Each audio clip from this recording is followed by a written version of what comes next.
Fala, Cactus Investidores! Tudo bem com vocês? Eu espero que sim e espero também que vocês todos estejam investindo bastante, né? Mas enfim, hoje nós estamos aqui para falar de um assunto muito sério, reserva de emergência, que é um assunto que deveria preocupar toda e qualquer pessoa que trabalha, que tem um pouco de preocupação com o futuro, mas que, no geral, as pessoas não observam o tempo necessário para formar e cuidar da sua reserva de emergência. Então, se você quer saber mais sobre esse assunto, fica até o final do vídeo, aproveita, já curte o vídeo, se inscreve no canal, compartilha esse vídeo com todo mundo, com sua família, com seus amigos, seus colegas de trabalho.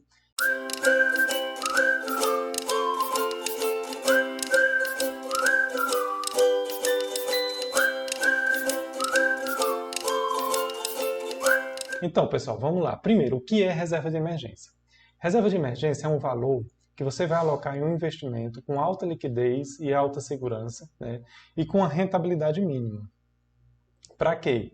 Como o próprio nome está dizendo, não preciso esclarecer muito, para as emergências da sua vida, para os imprevistos, né? E apesar do nome imprevistos, a gente pode dizer que eles são previsíveis, né? Porque na vida sempre vai haver imprevistos. Então não adianta você dizer, eu não me programei para esse imprevisto porque era um imprevisto. Ora, a vida é cheia de imprevistos. Você pode até não ter se programado o suficiente, né? Pode ter um imprevisto muito grande, mas para os imprevistos básicos da vida é sempre possível a gente se programar. E a reserva de emergência se presta a isso. E eu diria que a reserva de emergência é o primeiro investimento que você deve ter. E só depois de você completar a sua reserva de emergência, ou ter pelo menos metade dela, é que você deveria partir para outros tipos de investimento que não te dão liquidez diária. Então vamos lá. Onde é que você vai alocar a reserva de emergência? Primeiro, quando a gente vai analisar os investimentos, a gente analisa eles sobre três aspectos basicamente, que é o aspecto da liquidez, o aspecto da segurança e o aspecto da rentabilidade. É natural que os investimentos com maior liquidez, que são aqueles investimentos que você pode resgatar no menor tempo possível, eles tenham uma rentabilidade menor. Mas aqui na reserva de emergência, você não está preocupado com a rentabilidade. Você está preocupado em ter um patrimônio que lhe cubra em eventuais emergências na sua vida que você não estava esperando, mas você estava preparado para elas. Então, os dois principais fatores aqui na reserva de emergência, quando você for escolher o investimento para colocá-la, vão ser o quê? Segurança e liquidez. Segurança, porque você não pode correr o risco de perder aquele valor, ainda que parcialmente, e liquidez, porque você deve poder resgatá-la em no máximo um dia útil, né, para poder ser considerado reserva de emergência. Você não pode ter sua reserva de emergência em um fundo, por exemplo, que o período de resgate seja de 30 dias. Né? Aí não serve, esse dinheiro não serve para reserva de emergência. Não pode ter sua reserva de emergência em ações ou em fundos imobiliários, por exemplo, que são mercados voláteis. Né? Então, quando você precisar resgatar, pode ser que não seja o momento ideal para fazer o resgate. Então, a sua reserva de emergência deve observar preponderantemente o investimento de alta liquidez e alta segurança. E a rentabilidade vai ser a rentabilidade mínima para você não perder para a inflação nesses investimentos. Tá certo? E outra coisa importante, né? De quanto deve ser a sua reserva de emergência? Né? Já que nós falamos aqui que o ideal é que você forme a sua reserva de emergência antes de partir para outros investimentos mais complexos, né? De maior risco, de maior volatilidade. Então, de quanto deve ser, no mínimo, a sua reserva de emergência? Bem, a reserva de emergência das pessoas vão ser diferentes a partir do perfil da pessoa, a partir do emprego que a pessoa tem, a partir da fonte de renda que ela tem, a reserva de emergência vai ser diferente. Mas, basicamente, nós podemos definir aqui três tipos de reserva de emergência, a depender da estabilidade e da certeza da renda da pessoa. Então, por exemplo, eu gosto de dividir em três, né? E vocês vão ver, naturalmente, outras pessoas dividindo apenas em dois grupos. Mas vamos lá. Eu gosto de dizer o seguinte, que a reserva de emergência ela deve ser 3, 6 ou 12 meses do seu custo mensal. Por que ou? Porque nós sabemos que existem pessoas que têm uma renda mensal diferente, né? As pessoas ganham dinheiro de diferentes formas. E aí, a depender da estabilidade, da certeza da sua renda, você pode ter um valor menor de reserva de emergência. E a depender da instabilidade e da incerteza da sua renda, você necessariamente vai ter que ter um valor maior de reserva de emergência. Mas toda e qualquer pessoa deve ter reserva de emergência porque imprevistos acontecem. Então vamos lá. Quem é que pode ter 3 meses de reserva de emergência? Bom, eu gosto de colocar aqui nos 3 meses aqueles que são os trabalhadores que têm uma renda mais estável e mais certa possível. Que no caso do Brasil são quem? São os servidores públicos, né? Então, se você é servidor público estadual ou federal, que é praticamente impossível haver uma redução da sua renda e um atraso, né, por parte do seu empregador, no caso do governo, né, no pagamento da sua renda mensal, então você pode ter por volta aí de 3 meses dos custos mensais alocados em rendimento, um investimento com alta liquidez e segurança para lhe servir como reserva de emergência. Se você é, por outro lado, seletista, né, você é empregado de uma empresa privada, não tem a estabilidade do setor público, etc., então o ideal é que você tenha pelo menos 6 meses do seu custo de vida mensal alocados em um investimento para lhe servir de reserva de emergência. Porque caso você perca o emprego, caso você fique desempregado, você vai ter ali pelo menos 6 meses do seu custo de vida mensal até você conseguir se realocar no mercado de trabalho. E o outro extremo são os autônomos, né? Então, os autônomos que têm uma renda mais instável, né? Que um mês ganha 10 mil, no outro ganha 5, não tem certeza ali de quando vai entrar dinheiro, etc. Então, eles têm que ter, no mínimo, 12 meses dos custos mensais alocados em investimento para lhe servir de reserva de emergência. Então, você vai ver em qual perfil você se encaixa e também ver qual é desses perfis que lhe deixa mais seguro. Porque, por exemplo, você pode ser um servidor público, mas se sentir mais seguro para investir em outros investimentos com 6 meses da sua reserva de emergência, né? Ou com 12 meses mesmo. Mas assim, se você montar a sua reserva de emergência considerando o seu perfil próprio, a sua segurança, dentro desses critérios, já vai estar razoavelmente saudável. E só a partir daí, depois de você montar a sua reserva de emergência, considerando seus custos mensais, você deveria passar para outros investimentos que trazem maior rentabilidade, mas por vezes não tem uma liquidez tão alta, né? Ou então tem uma instabilidade maior, como é o caso da renda variável. Então, tudo bem. Definiu qual é o valor que você tem em reserva de emergência. Só para citar de exemplo, digamos que você tem uma renda mensal de R$8 mil, mas você sabe que seus custos mensais são de R$5 mil. E você é um empregado do setor privado, seletista, portanto, e tem um custo mensal de R$5 mil. Então, sua reserva de emergência vai ser 5 mil vezes 6. Então, você vai ter que ter uma reserva de emergência de R$30 mil, né, para um custo mensal de R$5 mil para quem é empregado do setor privado. Nessas mesmas condições, se a pessoa for servidor público, poderia aí ter uma reserva de emergência de R$15 mil. Né? Mas, enfim, definindo o valor que você deve ter em reserva de emergência, a pergunta que se coloca é: para que é a reserva de emergência? Bom, nós já falamos aqui que a reserva de emergência é para imprevistos, né? Exatamente para emergências, para aquilo que não estava planejado. Então, nós temos que deixar aqui muito claro que a reserva de emergência ela não se presta a satisfazer o seu ego, a satisfazer os seus sonhos. Para isso, você deve fazer um plano e destinar recursos para isso, né? Então, a sua reserva de emergência não é para você trocar de carro, a não ser que seu carro incendeie e não tenha seguro e você não tenha como ficar a pé, aí vai ser uma emergência. Mas não é para você trocar de carro, não é para você reformar a sua casa, por exemplo. Por exemplo, aquela reforma anual, né, de pintar, de fazer os retoques, etc. Se você sabe que todo ano você tem que reformar a sua casa, fazer pintura, fazer retoques na parede, etc., é natural que a reserva de emergência não é para isso. Você tem que ter um valor destinado para essa finalidade, né? Se você quer fazer uma reforma na sua casa, ampliar a sua casa, etc., você tem que ter um valor destinado para essa finalidade. A reserva de emergência não é também para você viajar, né? Você tem também que se programar para a sua viagem, né? Se você quer viajar uma vez por ano, você se programa para fazer a sua viagem uma vez por ano. Então, a reserva de emergência é para emergências. Quando é que a reserva de emergência vai servir, por exemplo, para reformar a sua casa?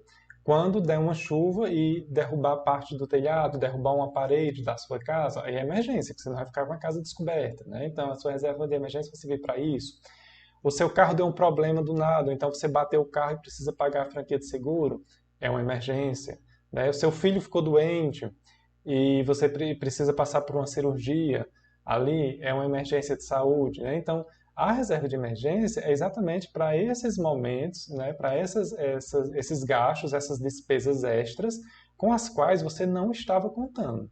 Reforma anual de casa, troca de carro, viagem anual, colégio, faculdade dos filhos, tudo isso é despesa corrente, né? Despesa ordinária, que você já conta com essa despesa. Então, não é emergência, você deve estar programado para isso também, tá certo? Isso é importante a gente destacar aqui, porque tem muita gente que não consegue sequer montar a reserva de emergência. Às vezes a pessoa precisa de uma reserva de emergência de 20 mil reais, aí quando chega em 15, 16 mil reais, por exemplo, quase formando a reserva de emergência, a pessoa arruma um sonho para realizar, um desejo para realizar, e aí troca de carro, faz uma viagem, reforma a casa, né? E utiliza o fundo de emergência para isso, sendo que esse dinheiro não era destinado para isso. Então, assim, você tem que ter muita consciência de qual é o objetivo do dinheiro que você está investindo. Porque só a partir dessa consciência e do compromisso que você deve ter consigo mesmo é que você realmente vai conseguir alcançar os seus objetivos financeiros. Né? Então, dito isso, você tem que dar o primeiro passo. Começar a investir até formar a sua reserva de emergência. Então, você pode começar a investir de 100 reais, de 500 reais, de 1.000 reais, de acordo com suas possibilidades, mas tem que começar até chegar na sua reserva de emergência. E a pergunta que fica é, onde é que a gente pode investir a reserva de emergência? Bom, nós já falamos aqui que tem que ser um investimento de alta liquidez, de alta segurança e que tem uma rentabilidade mínima, pelo menos para preservar o valor daquele dinheiro da inflação. Então, hoje, com a alta da taxa Selic, isso não é mais problema, né?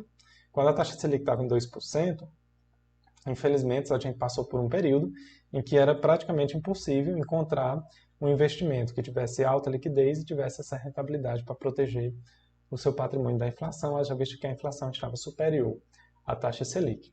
Mas agora nós temos esses investimentos com bastante tranquilidade.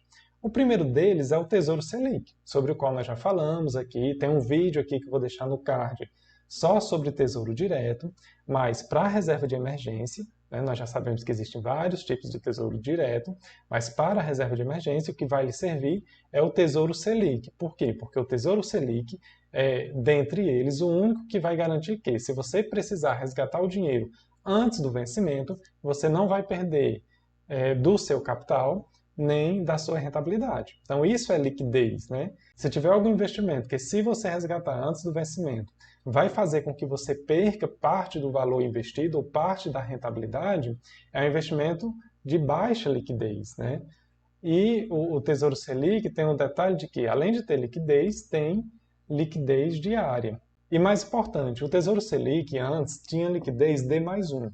Ou seja, você solicitava o resgate hoje e o dinheiro do resgate ia entrar na sua conta no dia útil subsequente. Né? Então, se você resgatasse numa sexta-feira, o dinheiro do resgate só iria estar disponível para você na segunda-feira. Se resgatasse na segunda, só estaria disponível na terça. Agora, o Tesouro Direto mudou essa regra e, se você solicitar o resgate até meio-dia, o dinheiro vai estar disponível na sua conta no mesmo dia. Certo? Então, o Tesouro Selic passou a ter resgate em D+0, ou seja, você consegue ter acesso ao dinheiro no mesmo dia. Além disso, nós temos os CDBs de liquidez diária. Os CDBs de liquidez diária nós vamos encontrar nos bancos, né, e nas corretoras. Agora, tem que ter um detalhe. Nos grandes bancos, a maioria deles vão oferecer um CDB com liquidez diária para vocês de 80%, 85% do CDI. Olha, isso aí é quase o rendimento da poupança, né? Então, no mínimo, o banco ou a corretora tem que oferecer um CDB com liquidez diária de 100% do CDI. Então, aí nós vamos ter como exemplo a NuConta, só em você transferir o dinheiro para a NuConta, ela já está rendendo 100% do CDI, que é importante observar que vai estar atrelado ali ao RDB do Nubank, né? Nós vamos ter também o CDB do Banco Inter, que tem liquidez diária, e é 100% do CDI. Além disso, no Banco C6 tem um CDB com liquidez diária que rende mais de 100% do CDI, a depender do valor que você coloque, chega até 106% ou 104% do CDI, algo do tipo, né? E nas corretoras em geral, praticamente todas, vai ter ali um CDB com liquidez diária, rendendo no mínimo 100% do CDI. E não é raro que você encontre algumas campanhas promocionais em algumas corretoras lhe dando um CDB com 200% do CDI, por exemplo, no seu primeiro investimento. Olhem também o Sofisa Direto, que tem um CDB que rende aí por volta de 110% do CDI, às vezes eles alteram essa regra, já chegam até 120% do CDI, então é importante acompanhar. O Tesouro Selic é seguro? Sim, o Tesouro Selic é seguro, né? Tem a garantia do governo. E o CDB? O CDB, como vocês já sabem também, tem a garantia do Fundo Garantidor de Crédito. Então, se por algum acaso, instituição financeira para a qual você emprestou dinheiro através de um CDB vier a falir, né, você vai ser ressarcido pelo Fundo Garantidor de Crédito em até R$250 mil por instituição financeira. Então, você só precisa se preocupar em relação a isso se o seu investimento lá no CDB, mais rendimentos, ultrapassar R$250 mil. Para além disso, vocês também vão poder encontrar nas corretoras os fundos DI, né, os chamados fundos com liquidez diária, que têm como objetivo acompanhar o CDI. É importante notar que fundo não tem garantia do FGC, então, para a sua reserva de emergência, para deixar no longo prazo, tem que ser um fundo muito saudável. E os fundos também têm taxa de administração, então só compensaria você deixar a sua reserva de emergência em um fundo DI se fosse um fundo muito bem gerido, né, e com uma taxa de administração muito baixa, certo? Então, observe esses detalhes. E sobre CDB também, antes os grandes bancos tinham uma dificuldade muito grande, né, como eu já disse, de oferecer CDB com liquidez diária de 100% do CDI. Mas aí, em razão do crescimento das corretoras, em razão das pessoas estarem descobrindo que podem ganhar muito mais dinheiro fora dos grandes bancos, alguns bancos dos nossos principais, né, os grandes bancos, começaram a oferecer também CDB com liquidez diária, rendendo 100% do CDI. E sobre isso eu já tive notícia do Bradesco, que tem um CDB com liquidez diária de 100% do CDI, e também do Banco Itaú. Não sei se é para todos os clientes. No Bradesco eu vi que para mim aparece aqui. Na Caixa Econômica Federal não consegui essa informação. E no Banco do Brasil, o CDB que aparece aqui para mim é de 85% do CDI. Mas no Bradesco e no Itaú, já ouvi relatos que tem também CDB de 100% do CDI, se você ficar mais seguro em deixar o seu dinheiro nessas instituições. Tá certo?